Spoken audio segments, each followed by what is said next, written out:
I want to take a quick inventory here, if that's okay. How many of you have been in the photo booth business for more than 5 years? Okay. How many of you have been in the photo booth business for more than 10 years? Okay. How long have you been in the business? 2010. 2010, and then one person over 2012. Okay, good. All right, you guys have been in the business for a while. Have you learned a lot this week so far? Yeah? Okay, well, good. I'm going to talk to you today about some wealth strategies for your business. And if you're an entrepreneur like me, I'm sure that this isn't your only business, or it won't be. Maybe for some of you it is. But I want to go into using corporations and LLCs as a wealth strategy. Now, typically this is a very boring topic and hard to understand, but I'm going to make it fun. Is that okay? Okay, good. I'm going to do my best. I am not a CPA and I'm not an attorney. I have CPAs on my team, so I don't speak that language. I speak your language. I'm an entrepreneur just like you. Been an entrepreneur since I was 19. So I'm going to make this easy to understand. I found that whenever I ask 5 CPAs about corporations and LLCs, I get 10 different answers. You've probably experienced the same, right? So I'm going to put it in a fun and easy way, if that's okay with you. I want to dive in. This is what we're going to cover today. We're going to cover the reasons to incorporate or to form an LLC. I'm going to tell you in an easy way what the differences are between the three. And then I'm going to give you 5 secret strategies that are used by the ultra wealthy that you'll be able to use for your business as well. Oh, good. Yeah, you're welcome. Well, I hope that you're going to walk out of here knowing a lot more today.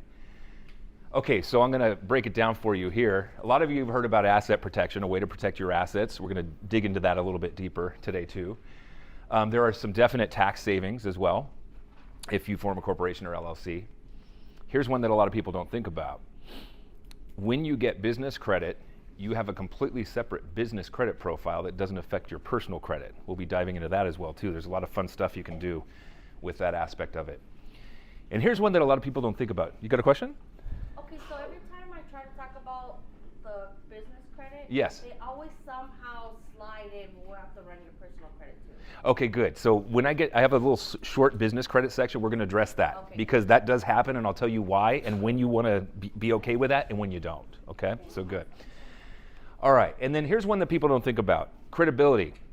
Not only with your clients, if you have that LLC or Inc. after your name, you're presenting yourself in a more professional manner, but also with vendors. So if you go apply for credit, or if you go into purchase or work with other people that are providing services to you, it also gives you that credibility as well. So let's dig in a little bit to the first one, which was asset protection. So here's what happens.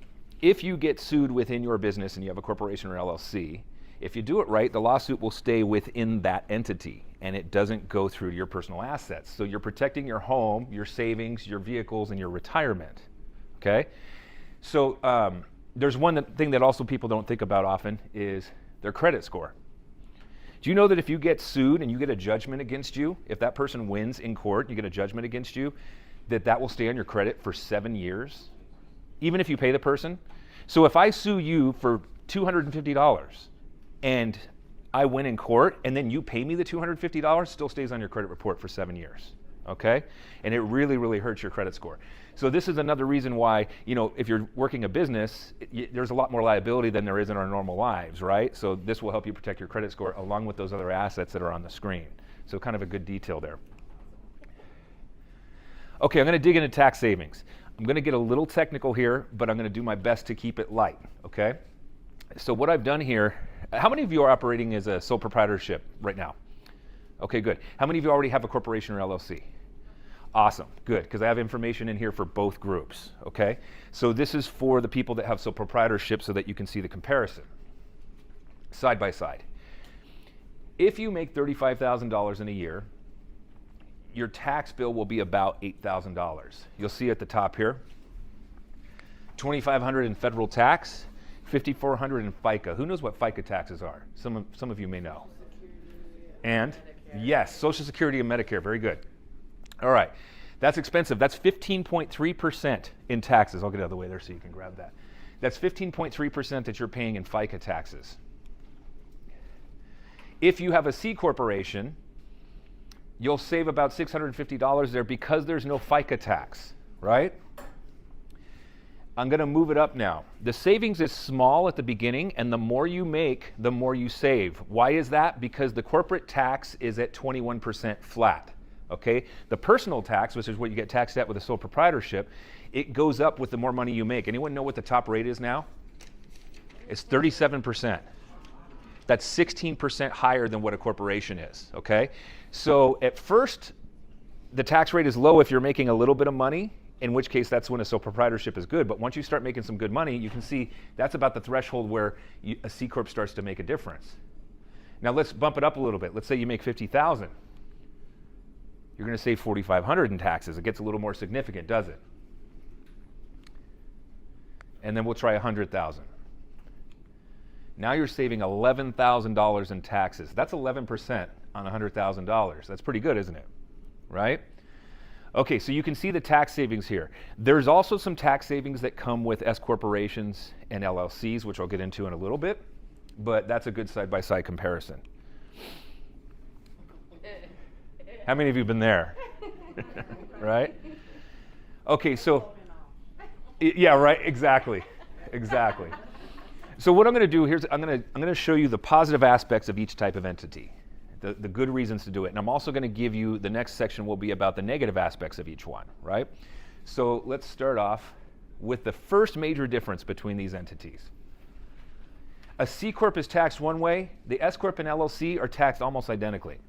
So if you have a corporation, you actually have to file two tax returns. It's completely separate from you. So you're going to have to file a tax return for your corporation and a tax return for your personal self, just like you always do.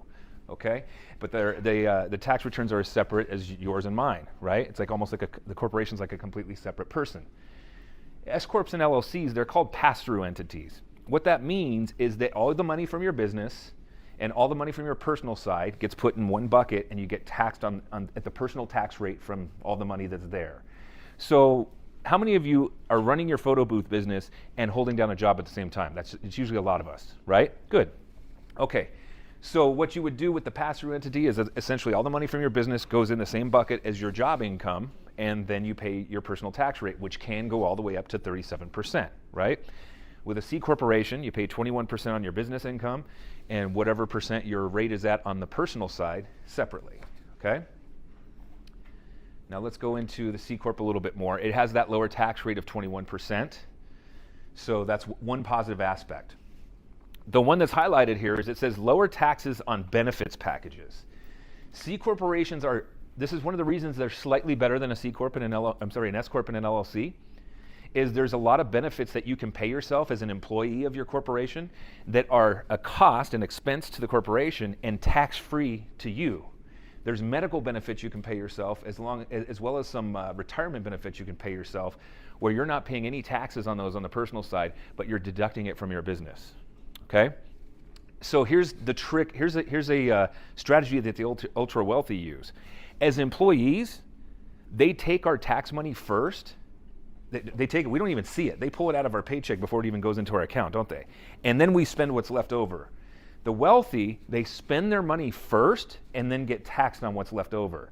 So using those medical benefits and those retirement benefits, that's one way that you get to take your money out first before the government comes in and takes the tax money. It's a strategy of the ultra wealthy. There's a lot of strategies to do it that way. All right, let's move on down the list here. Difficult to pierce the corporate veil. Corporate veil is a term they use for that protection you have if you get sued. So piercing the corporate veil is if someone sues your corporation and they actually break through it to come after your personal assets. Those of you that already have a corporation, what are some situations that would allow that to happen? Anyone know? Has any of your CPAs or attorneys told you? Very good. She said if you commingle your business with your personal funds. So if you're not treating it like a business, they can break through your corporation and come after your personal assets. So I have clients that drive me nuts. They're going to McDonald's and using their business card, or they're going to buy, clothes at Macy's with their, it's like, you know what, have two separate cards, keep your business, keep your personal. If you want to take your business funds, pay yourself, there's ways to pull money out of your business legally, which I'll show you up here in a minute, and then you can spend that money. You can still spend that money, but you just have to do it in a certain way because you don't want them to break through that corporate veil and come after your personal assets, okay? So let's move on to the S Corp. Okay, the S Corp is great for sheltering passive income. What's passive income? Anyone know? comes in. From what? Okay, she said from rentals and certain investments, right? So if you invest in a rental property and you got rents coming in, passive income means you're not working for it. Like you're not trading hours for dollars, right? Well, that's true. If you don't have a good property manager, I agree with you. I've been there. I've been there. Not wrong. And then the other one is like if you have royalties coming in from licensing, like a patent or a book that you wrote or something like that. It's income that you don't work for on a regular basis. So anyway, it's an S corp is really good for sheltering that. It's very tax advantage for doing it that way. This is a really good one. This is for those of you who work a job, or you have a spouse that works a job and you're working in your business 100%. If we have a tax loss in our business, does that mean that we lost money always? No. Sometimes it does, right? But if you use a lot of the stuff that you can turn into an expense, like I was talking about earlier, you may show up as a tax loss, but you still made money, right? So I'm going to throw some easy numbers out there. Let's say that you're working in your job and you're making $50,000 a year, and you're working in your business and it had a tax loss of $20,000, right? With an S corp, you put that income together, you got to write off $20,000 from the 50 from your job. So that just reduced your personal tax bill significantly. One of the benefits of an S corp LLC is the same way because they combine that income together, right? So that's a benefit, especially at the beginning if you have some losses. Eventually, once you start making a lot of money, that's when you're going to want to switch to that C corp because you got that flat tax. But right now at the beginning, for some of you who are just beginning, you may want to consider an S corp or LLC for that particular reason, okay? All right, the last one is that just like the C corp, because they're both corporations, it's more difficult to pierce the corporate veil. So that's one of the strong points. I'm going to move on to LLCs. All right, let me jump over here. Okay, it's very similar to the S corp on the top three, but here's a benefit here that's highlighted: less paperwork. Corporations, you have to document a lot. This is for the S corp and the C corp. You have to hold meetings, even if you're the only business owner. You have to hold a meeting with yourself for every major decision. Not to buy staples, not to get copier paper, but if you're going to take out a $50,000 loan from the SBA, you have to document it. Hold a meeting, create the meeting minutes, and create a resolution. It's not hard. A lot of stuff online that'll help you do that. I have a folder where every time I make a major decision, I just put it in there. Every couple months I go through and I have the stuff on my Word document printed out and I'm done, right? So it's a little bit of a pain in the butt, but it's not. You don't have to deal with that in an LLC. Okay, LLCs are a looser kind of entity where you don't have to mess around with it. Okay, now I'm going to get technical. It says protected from attachment orders. If you get sued and you get a judgment against you like we talked about on the personal side, they call that a charging order. It just means you owe this, the court officially records it, and then they can come after you with collection action, right? That's what a charging order is. They're trying to charge you money. An attachment order, if you have a corporation, an attachment order, they can actually attach it to your stock and take some of the stock from your corporation, and you just became business partners with someone that hates you. Not fun, right? So that's a possibility. Doesn't mean you shouldn't go for a corporation, just something to be aware of, right? LLCs have membership units instead of stock, so they can't attach and take it from you. They can only do that charging order, okay? A little technical, I know, but hopefully that made sense. And then go ahead and take a picture of that if you want to know the differences. That's all up on the same slide there. So an S corp can have stock? Yes, S corps. So S corps and C corps, the legal side of it is exactly the same. The only difference is how it's taxed. So all corporations start off as C corporations, and you file a piece of paper with the IRS to tell them to tax you as an S. But legally, it's exactly the same as a C. It's just taxed differently. Yes? I know you're not covering it up here, but can you explain the difference with those and the DBA? Yes. Okay, good. So DBAs, I'm going to come up a little bit towards the end, and if I don't cover it to answer your question, please ask me more. Because what I've done for Julie asked me to do some special stuff for you. I've allowed a lot of time for question and answer, so I'm going to keep this short. I'm not going to take up the entire hour with this, so that I can answer a lot of your questions. Is that okay? Okay, good. Perfect. Let's move on. Here's some of the negative stuff, possible negative stuff. Possible double taxation. Because you're taxed separately with a C corp, you're taxed at the corporate level, and then the money that's left over is paid as a dividend to you on the personal side, and then you pay taxes on it again. Sounds bad, right? And it is. But you shouldn't avoid a C corp for that, because there's a lot of There's a lot of methods that you can use to avoid double taxation. So if I had $100,000 in profit, here's what I can do. I can keep some in the corporation for future use, as long as it's reasonable, and I can pay myself some of those benefits that we talked about. And then if there's any money left over, I can pay myself a paycheck. And that way I get rid of double taxation completely.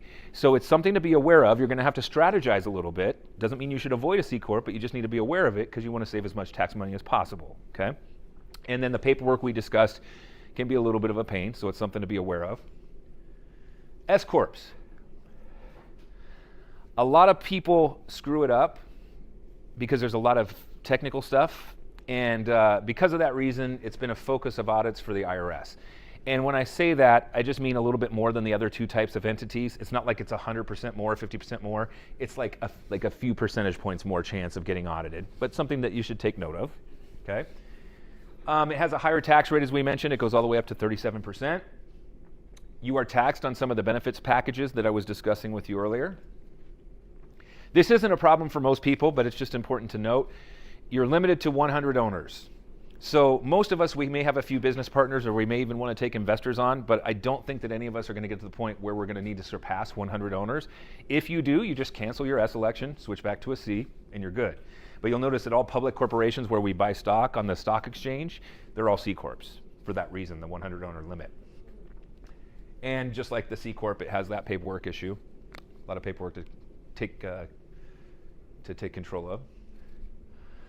Okay, LLC. Corporations have been around since the 1600s. The Dutch East India Company was the first one that's similar to a corporation as we know it. LLCs have only been around since the 1970s, like me. Because of that, there's not as much legal precedence, which is the next one. And what that means is that corporations, we can go back hundreds of years to avoid piercing the corporate veil. LLCs, we can only go back 50. Now, when I say that it's easier to pierce the corporate veil, I don't mean that it's a weak entity. If a corporation is a 9 or 10 as far as protection, this is an 8 or 9. It's just slightly less. But it's important to note if you're on the fence deciding between the two. Like the S corporation, it goes up to 37% as the tax rate goes. And there's a limitation. You cannot issue a paycheck to members. Members are owners. They're shareholders for the LLC. Cannot issue a paycheck. There's ways around that. You can have your corporation, your LLC taxed as a C corporation. I don't want to get too deep down that rabbit hole, but there's ways around that issue too. It's just important to know if you're making your decision. I'll let you take a picture of that too. That way you don't have to take notes.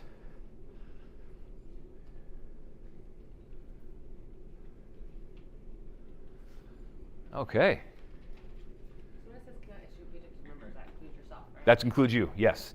But you can make a change so that you can allow that to happen, and there's other ways to pull money out of it.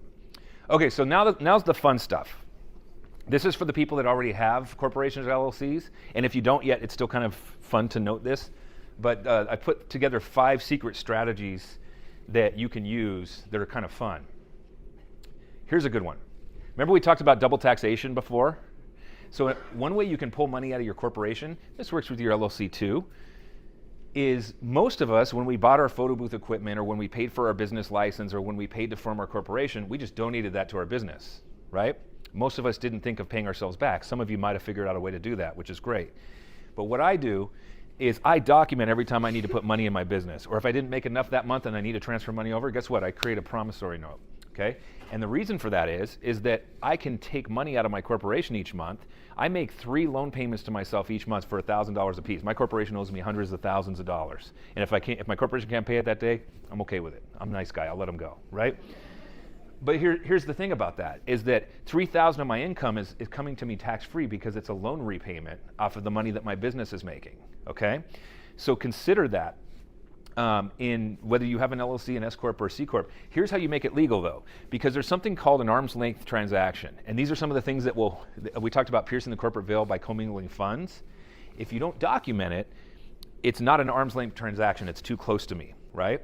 So if the IRS comes to you and says, hey, tell me about this $1,000 a month loan payment that you've been paying yourself. Here's what I show them. My loan agreement, it lists my payment amount, it shows the interest rate. And you know what? You don't have to do this. I just do it to be extra. I have late fees. Everyone else does. I mean, everyone else does. Why not? Why not me? You know, so if the IRS comes, they go, okay, good. He documented. He has his meeting minutes. He has his loan agreement. Okay, it's an arm's length transaction. We're not going to, we're not going to take away his status or tax him on that money. Okay, all you have to do is document it. If you document these things, the IRS will go away. Here's something. Let me tell you something about audits. The IRS doesn't always just come after you and say, okay, you're doing a full-blown audit. Give us all your stuff. They see something that doesn't make sense, and they say, hey, what's going on with this? Send us the paperwork. And if I send them all that stuff, they usually go, okay, you're good, and they go away. I've gotten those calls a few times from the IRS. I've never been audited, and I give them my paperwork, and they've gone away 100% of the time. Okay, so if you document and you're doing stuff the way you should, they'll go away.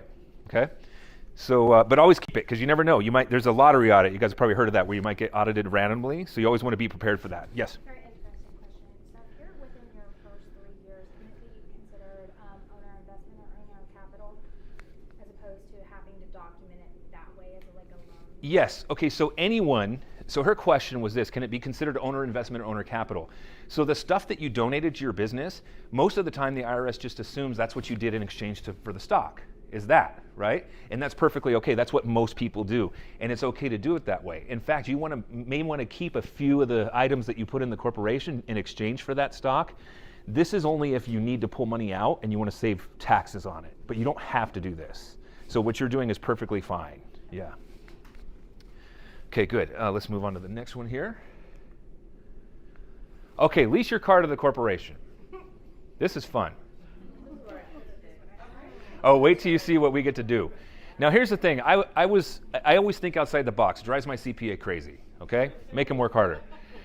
And what I did was, like I said, how can I pay for my stuff first and get taxed on what's left over, thinking with that mindset? So now I'm going to sell my car to the corporation so I can write off my, my maintenance and my gas and all that stuff. And that seemed like a good idea. But then I went to go get insurance, and because it's owned by the business, it was like 4 times what I was paying, which wiped out any tax advantage that I had, right? So I was like, oh, I'm going to lease my car to the corporation then, okay? So what you do is you get lease comps for your car for the make, model, and year. You don't, oh, my car's nice and clean. I'm going to pay myself $1,000 for a 15-year-old Toyota Corolla. You can't do that. It has to be market value, right? And you have a lease agreement, and if you want to be crazy like me, you put late fees. You don't have to do that. I just do it. But you can. It's an option. It's illegal. Yes. And I have an actual client's numbers up here that you can, let me go over it real quick, and I'll let you take a picture at the end. Don't take a picture yet. But he paid himself $4,800 in lease payments, and so that became an expense to his corporation, and he got a check for $4,800 over several months. But guess what? He avoided the 15.3% FICA tax of Social Security and Medicare by doing that, right? That's good. And then he moved over his car insurance expense over to his business, along with the maintenance that he had that year, $950, not bad. I've seen maintenance a lot worse, right? And $2,300 in gasoline. You know what he did? He just created almost a $10,000 write-off for himself. He just transferred a $10,000 personal expense legally to his business. That's fun, right? Yes? Absolutely, he has to pay taxes on that money, but what's great is that he's paying that at the personal rate without the FICA tax. So he's saving 15.3% right there. So yes, whenever you pay yourself money this way, you have to pay taxes on it, okay? So don't try and avoid that. But yeah, $10,000 is a good write-off for him on his business, which is great. What sort of documentation would you have to produce for yourself when you're leasing it to yourself? Do you have to create an official document? Absolutely. So if you have a corporation, S Corp or C Corp, you would have to have the meeting minutes and hold a meeting and write up that resolution. If you have an LLC, you can skip that step, and you would just create a lease agreement. You can find them online. Find a basic car lease agreement, and you can cut out all the junk that doesn't apply. Because if you're working with a dealership, they have all this junk in there to protect themselves and da-da-da-da. Just do a basic lease agreement, 1 or 2 pages. Take the stuff that makes sense for you. And as long as you have that lease payment, what the term is, and what the make and model of the car is, and you put that all in agreement, you're fine. So those are easy to find online, and you can pick and choose from different ones. Yes? So I have 2 vans that I use for my business. Yes. But I personally own them. Yes. So I just make all the payments out of the business account. Okay, so let's talk about that for a minute. That's a potential issue. So the car that my client drives, he used for personal use, and he just drives around to meet clients. He doesn't carry equipment or things like that. So That's a good way to do it, but you can get into trouble. I want you to be aware of this, everyone, that like this lease thing doesn't work for everything. Because she's using it, I'm assuming you're using the vans to haul equipment and service the events. It's 99% used for work. Okay, good. So that's a work vehicle, right? Here's the issue, the potential issue that could come your way. If she gets in an accident and the insurance company finds out it was for a business, they're going to say, hey, that's an exclusion. We're not going to cover it, okay? How would they find out? I don't know. But if they ever did, that could be a problem, okay? So it's just something to be aware of. I'm not saying you should change what you do, but I want you to be aware of that, so keep that in mind. You wouldn't be able to claim like your equipment, right? Because then they would know. Yes, yeah. Unless you said, oh, I was just moving and I happen to have all this sound equipment here. And what, you were moving to an event venue? Yeah. The bathrooms are nice, but yeah. So my question is, I recently paid off my car that I use, 60% for business, 40 personal, and I just paid it off. Okay. Am I still able to do? Is it a van or is it a sedan or Kia Soul. which is what? Is that a SUV? So the mice car. I know. The car with the mice in it. I haven't. So it's not big. Is it an SUV or is it like a sedan? It's a mini SUV. Okay, got it. Okay. So you could probably get away with that. But even though I already paid it off to the bank. Yeah, no, that's not the issue. It's the insurance that's the issue. See, you got to remember, insurance companies, they do what they can. Like, they have people that go, how can we figure out how to pay this claim, or how to not pay this claim? Okay, got it. Thank you. No, you're fine. So do you understand that? They have people on their payroll that like are there 100% to like, hey, how can we figure out a way to not pay this claim? And if they got wind of that, 2 seconds of that, you'd be done. Okay. Let me move on for a second. Save your questions because I'm going to have a lot of time for questions at the end. Okay. Yeah. I want to say, this one relates to this. Okay. So if you take a magnet with your business and stick it to your car, the insurance automatically can disqualify you from any payment because now you've made it a business car. So even those magnets. Yep. Yes. 100%. Magnets. Mm-hmm. You also have to pay a connection fee with the county to register your vehicles if you use them for business. Absolutely. You have a business registration. And that depends on the county. Not all counties do that, but she's right. You should look at that and see that you have to register with the county. If you have a business vehicle on the road, you have to get like a permit. Some do. Some counties. Not all counties do. Don't call them and let them know that you have, but research online. Research online.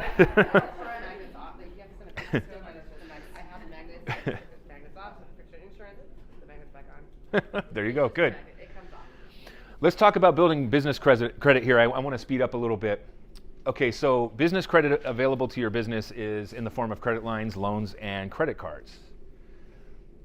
Okay, so here's some of the benefits of business credit that you don't have on the personal side. Okay, infinite inquiries. What happens if you go apply for a bunch of stuff on your personal credit? What happens to your score? It goes down. Every time you get an inquiry, it goes down because they think you're in trouble, right? On the business side, you could apply for 1,000 different credit lines and it wouldn't affect you at all. They care about whether you pay it back or not. Wow. Isn't that how it should be? Right? Whether you pay it back or not. That's all they care about. And do pay on time. Max out credit lines. If I max out my credit card, what happens to my credit score? Goes down. They think you're in trouble. In business, they don't care. Are you paying on time and are you paying? That's all they care about. You can max it. You can get $100,000 credit lines, max them all out at the same time. Not going to hurt your credit score. Okay? One of the beauties. You can walk away from debt. I want to address your point with this. You can walk away from debt. That means that if you try in your business and it doesn't work, and you can have hundreds of thousands of dollars in business credit, and you bankrupt that, all they can do is take whatever assets are left in the corporation, and for the most part, they can't come after your personal stuff. The only time they can is if, like she said, you offer a personal guarantee, right? Which means you guarantee it even if the business fails, and then you're responsible for that debt. Or if you do it, if people do it to defraud the bank, if like you knew you were going to close, so you maxed out your credit lines to go buy a new car or something like that, and they monitored your recent transactions, they can come after you personally. But if they see that over time you got into debt and you were spending it for business stuff and it didn't work out, they know. That's why the interest rates are so high in some cases, because they're covering that portion. So you have the ability to walk away from that debt without it affecting your personal credit or without losing any of your personal assets if you do it correctly. So real briefly, I want to talk about, she said the bank will do everything they can to try and get you to personally guarantee it. And sometimes you don't even have to. They just go, oh, here, sign right here, sign right here, sign right here, right? And a lot of times you can ask them, hey, I don't want to offer a personal guarantee. And they'll tell you, they have to tell you, they'll say, look, we require it with this type of product. And then you can make a decision. Offering a personal guarantee is good if you want to build credit fast and you want to get a higher credit line because it lessens the risk for the bank. If you don't want to mess with it, it's okay. And you want to build credit slowly over time, don't offer the personal guarantee. And some products will allow you to offer the personal guarantee and you prove yourself. And then what you do is remove yourself from the personal guarantee and you say, hey, I've been proving myself for the last 6 months to a year, can I remove it? Some banks will let you do that, okay? Good, last one here is take advantage of rewards. I have a retarded reward system. Is this crazy? If you think that's crazy, I have more. I thought it was bad I have a crazy reward system because I have a really bad addiction that I'll show you later in the next slide. But I have a card that I use for restaurants. I have a card that I use for travel. I have a card that I use for everything else. I have one card that gives me 10% back on Expedia. So I use that one when I book hotels, right? So I'm very good. There's people that are bad at organizing. If you're bad at organizing, don't do that. Just get one that has the highest rewards overall. That's fine. But but I'm ridiculous that way. So you can take advantage of rewards, and then guess what? That's how I fund my other trips is by using those rewards on the personal side. And they don't tax you on rewards yet. Give it time, but they don't tax you on rewards yet. But seriously, there's one card will give me a check for like $6,000 in a year because business purchases are high. If you're buying equipment and you're buying a lot of materials for your business, those of you that have more than one kind of business, that can rack up those rewards huge. So let's move on to the next one. Oh, good. This is specifically for photo booth people and any business that has equipment. Okay, so what do we do to protect our photo booth equipment? This is an awesome strategy. This one you're going to want to take note of. This is where you use multiple corporations to save money in taxes and protect your equipment.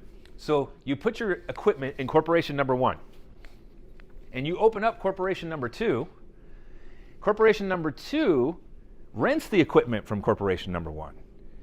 And corporation number 2 is the one that performs the services and writes the contracts to the client. Okay? So this does one thing. If you're making too much money here, how many of you live in California? A couple of you. Okay, good. California is one of the worst corporate tax states in the country, right? So if you're making too much money there, you can open up a corporation, say in Nevada, where we are now, and funnel some of that money as rent for the equipment into that other corporation, so you'll save money in taxes. But there's something else it does. Anyone ever had to deal with one of those? If ever you get someone who hurts themselves or is upset about their event, you ruined my wedding, and they try and sue you.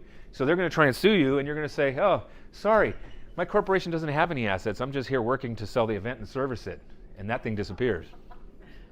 100% legally, as long as you have those rental agreements in place. Is that a good tactic? Okay, good. I'm going to put this one back up. I see some of you taking pictures, so I'm going to do that so that that's easier for the photo. Yes. Yeah. Okay, good. All right. I'm going to do that one again. That's fine. Let me start from the beginning of this slide. Okay. So you want to set up 2 corporations. Corporation number 1 conducts no business with the public, no liability. You don't want any liability. All they do is own equipment and rent it out. That's all they do. Yes. Doesn't matter. Doesn't matter. I put corp number 1, but it can be either one. It has to be separate from the one that does business with the public, right? So this corporation owns the equipment. This corporation or LLC is the one that signs the contracts and performs the services for the client. And that way, are we clear on that so far? That way, if you get an angry customer, see the arrow pointing towards the $ that tries to sue you, there's a line here because this corporation doesn't own anything, okay? If I rented this computer today to give this presentation and I got sued by somebody in the room, it's not mine. This table's not mine. It belongs to the event venue, right? So they can't take anything. Same thing here, okay? Just because you own the shares in that one doesn't mean it's yours. C corp for the tax purposes and then rent to your LLC? 100% you can. Yes, exactly. She said, can't you open up a C corp for tax purposes and then rent to the LLC? 100% true. Okay, so let's move on from this. I've got a question. The LLC, if somebody sues you, they can get your house and everything. No, they can't. No. So all the corporations and LLCs protect you from that, right? LLCs don't have as much protection because they're newer, 50 years as opposed to several hundred. But it's like this. It's not this big of a difference. It's that big. So don't be worried about. I don't want you to avoid LLCs for that purpose. Okay, monetize your hobbies. This is a fun one. Pay attention to this one. Okay, so remember I told you I had an addiction? I have a travel addiction. That's me in the Galapagos Islands. Looks like Mars a little bit, doesn't it? And this is me in Petra, Jordan, not because of the political and historical significance, but because of Indiana Jones, the third movie. It's the only reason I wanted to go there, honestly. I've been to 102 countries. And so because I always think, like I always try and take on those tactics of the wealthy, like how can I get my business to pay for the stuff that I love to do? And you have to be careful here. But how can I I take 4 international trips a year. I'm that crazy, right? And I have a really special way of doing it where I can do it very cheaply. 4. Just four. But I do it very cheaply. I've become very good at saving money by taking international trips. And so I figured, how can I write this off in my business? I wrote a book. It's not that hard to do. But you don't have to write a book. You can start a YouTube channel. You can do a TikTok. If you're into skincare, you can review skincare products on your YouTube channel or your TikTok, and you can get your business to pay for your skincare products. And here's why: people will eventually start to want to sponsor you if you get enough followers.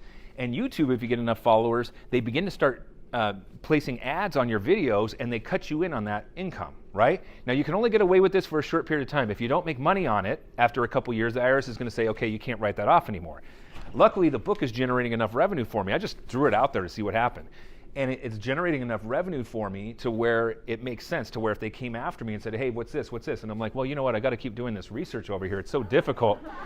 So difficult. Now my company pays for my flights, my hotels, my food, and even my tours. Okay? Because I have a legitimate business. It's a little side thing. It doesn't make me rich, but it might pay a little bit of my mortgage or something, right? So as long as you can show that you're making a good effort for the first 5 years, you can write this stuff off, but you have to show them. You can't do one YouTube video and go, see? You have to be, into it. It doesn't matter whether it's fishing, it doesn't matter whether it's travel, skincare products, whatever it is you like. See if you can do something about it to get some followers, or write a book if you're so inclined. And there's a lot of ghostwriters that'll do this for you. Right? What's that? Yes, venue tours. That's also good. Oh, I got to check out Italy in case someone wants to do an Italian wedding. See, that's smart actually. So that's one way to do it. That's one of the really fun ones.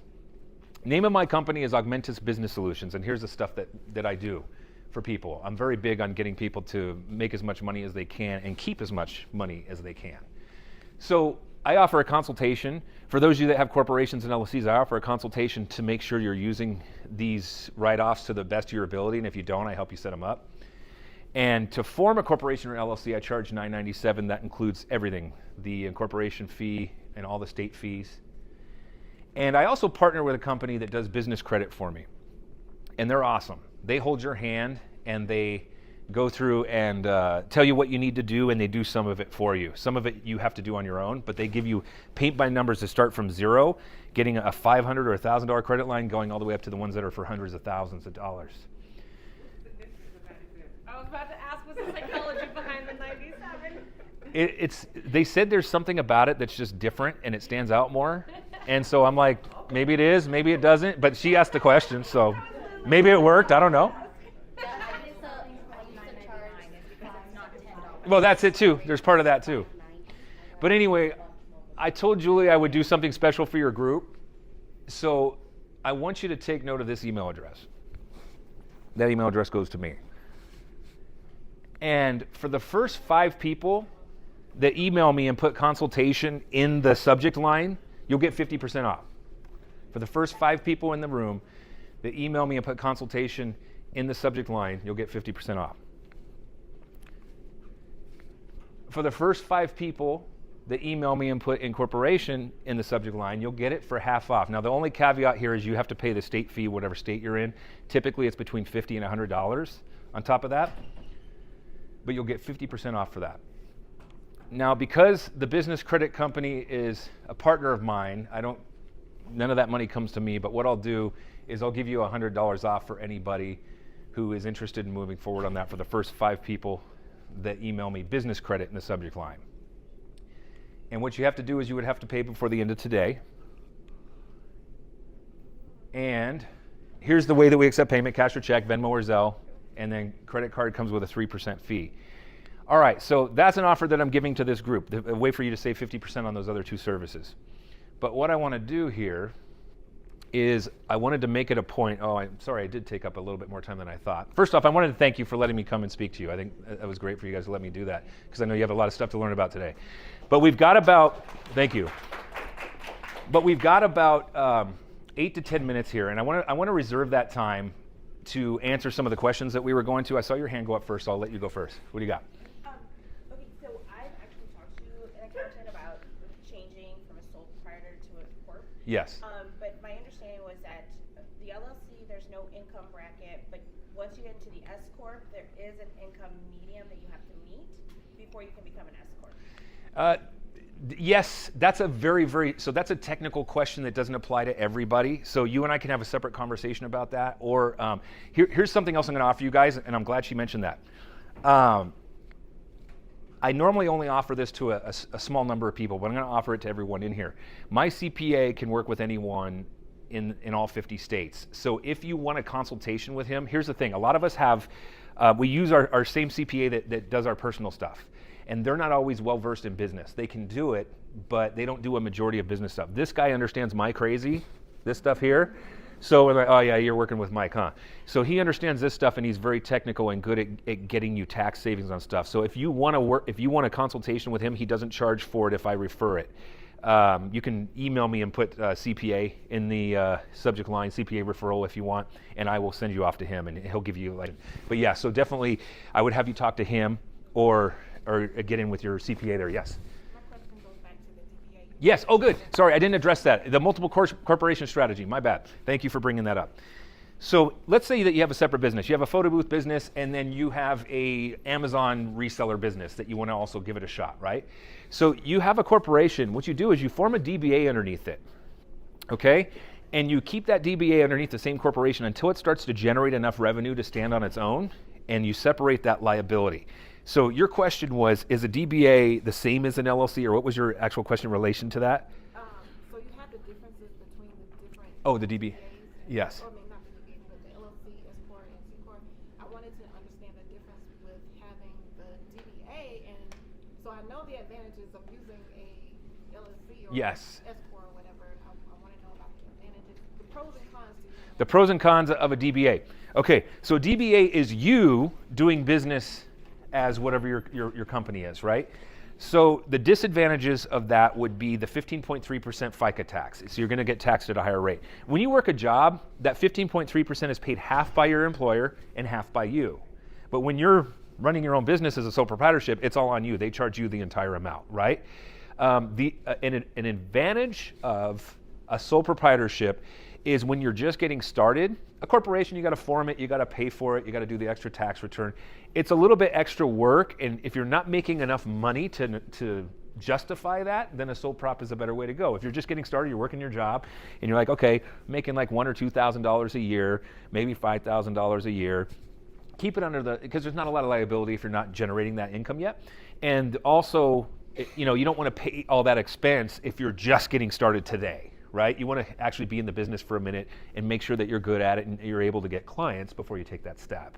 So negative is the liability and the higher tax rate that you have to pay. Positive is that it's not as much paperwork and it's cheaper to get started. Okay? Yes? So you said earlier that if you file if you're listed as an LLC, when you file your taxes, your personal money goes into the same bank as your business. Not the same bank, I'm sorry. I mean, Bucket. same- Oh, got it. Yes. Okay. The same, you're filing together. Together, yes. Yeah. So when you do a DBA, you said your job, if you have a job, Yeah. that it pays half of that, I'm responsible for the other half. Yes. So how much of that from my personal business, will I just pay the difference of that 15%? Okay, or- good. So you can also avoid the FICA tax on S corps. You can avoid that 15.3% on S corps, the way it's paid through. LLCs, depending upon how you set it up, sometimes you have to pay the tax, the 15.3%, depending upon how you set it up. You can tax it as LLCs. If you're a single member LLC, one person running the show, you get taxed very similarly to a sole proprietorship. And if you are if you have multiple members, like let's say you go into business with two of your friends, it gets taxed as a partnership. So then in that case, you can avoid the 15.3%. So LLCs don't always avoid the FICA tax. I won't get into the details of it here, but that's something that if you're thinking about an LLC or you have an LLC, speak to your CPA about it and say, okay, am I paying it now? How can I avoid it? And then they'll have some ways that they can tell you about that. So good. Estimated income? No, estimated income. What is? That's not what she's asking about. That's something different. You want me to talk about that, or clarify that? As a corporation or LLC, here's the thing. The government is always running behind because they're spending more than they have, right? So they're always looking for ways to kind of get more money. And so what she's talking about estimated income, they make you estimate how much income you're going to pay and make that year, and then you have to pay taxes throughout the year as opposed to paying it in one lump sum at the end of the year. If you don't, you'll get penalized. The penalty's not crazy, so if you don't want to mess with that, you can not do it and you'll pay a little extra at the end of the year. But you're supposed to estimate and give them payments every quarter, I think is what it is for that. And then that way, I do that because I don't get shocked at the end of the year with this big old bill. It's like, oh good, most of it's paid off, so we're good, right? What's that? It does have a benefit. I'm going to come over here. I saw the hand back here, I think. Yes? With the FICA, trying to get out of that. Yes. So if you, like I'm a single mom, and so I don't have any other income except this is my only business. Okay. So if I'm not paying into that, like, so I have an LLC. Yes. So I'm not paying into it, so basically am I screwing myself out of it? Oh, I'm so glad you asked that question. That's an awesome question, okay? So, am I screwing myself out of Social Security? Okay, so I'm going to tell you my personal belief. This is not advice. My personal belief is that Social Security is not going to be around for a long time. You know, I could be wrong. I heard 2034 over here. I could be wrong. Even if it is, even if it's going to be there, right? Who do you want managing a retirement funds? You or the government? Right? So, so here's the thing. If you have enough money left over to invest in an IRA, the maximum you can do in a year is $6,000, and a C corp allows you to. Okay, I'm going to get slightly technical for 2 seconds here. The C corp allows you to set up a solo 401k. A 401k, that makes it so now you can put up to $60,000 a year tax-free into an IRA. So what's that? With a C corp. With a C corp. So if you're, I know it's hard. We're making ends meet. You're a single mom, but we all run out of money, right? If you're responsible enough to at least set some money aside for retirement, then you don't need Social Security. So then I wouldn't worry about it. If you can't make that happen, then there's ways. Just keep paying the 15.3%.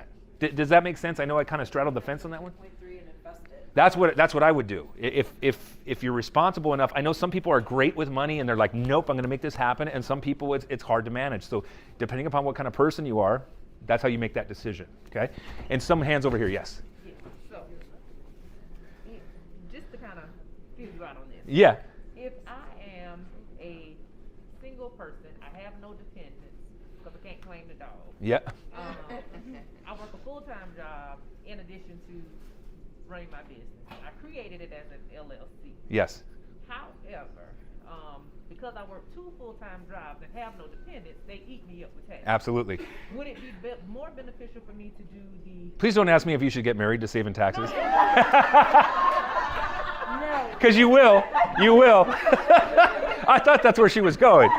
No, okay, no, go ahead. Would it be more beneficial for me to do my business as a C corporation and to add to that, my job doesn't provide any health benefits? Would it be more beneficial for me to do the C corp, to pay myself some stuff and... Okay, so yes, see, she's asking me what kind of entity because of her tax situation. So that's a conversation you and I should have privately because it depends on how much you're making now and how much you plan to make. So there's no one size fits all like that situation. If you're single job and this, you should go C corp. It's not like that. There's a threshold where the tax advantages are better over here for a while, and then so you and I should have a separate conversation and have that. Real quick, I want to check in. First off, let me ask you, there's other questions available. I want to ask you 2 questions. I have 2 books up here that I'm going to give away if you answer my questions properly. All right, so Let me think of something good. Okay, good. If you are getting business credit and you sign a personal guarantee, why could that be negative? Throw up your hand if you know the answer to that. I saw your hand. That's because it's pulling you in there if you get sued with that. Absolutely. Give her that book, please. Thank you. Very good. Very good. Okay.